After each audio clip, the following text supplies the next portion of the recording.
Hello and welcome to happy life with us. ফলুই মাছগুলোর মধ্যে যে লম্বা একটা মাছ দেখছো ওটা হচ্ছে গুনগুনের জন্য রেখেছি ভোলা মাছ। আসলে ফলুই মাছে তো প্রচুর কাঁটা থাকে, গুনগুন ওটা খেতে পারবে না।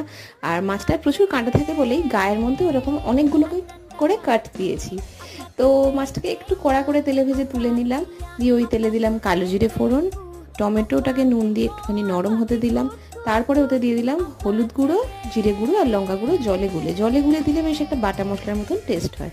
তারপরে দিলাম অল্প কটা কাঁচা লঙ্কা, আর আলুটা আমি সেদ্ধ করেছিলাম কারণ গুনগুনের সবজি সেদ্ধ ছিল বলে একসাথে সেদ্ধ করতে দিয়ে দিয়েছিলাম। আদারওয়াইজ আলুটা তেলে ভেজেও তারপরে দিলে চলে। আর আলু সেদ্ধ জলটাও হতে দিয়ে দিলাম, নুন দিলাম। তারপর ফুটতে শুরু করলে মাছগুলোকে এর মধ্যে ডুবিয়ে দিয়ে ঢাকা চাপা দিয়ে বেশ খানিকক্ষণ ফুটিয়ে নিলাম। নামানোর আগে ধনেপাতা দিলে দারুণ লাগতো, কিন্তু ধনেপাতা আমার ঘরে ছিল না বলে দিতে পারিনি। বাস, ফলুই মাছের ঝোল রেডি। তবে যতটা কাঁটা হবে ভেবেছিলাম, গায়ে যতগুলো কাট পেরেছিলাম বলে না, অতটা কাঁটা কিন্তু লাগেনি।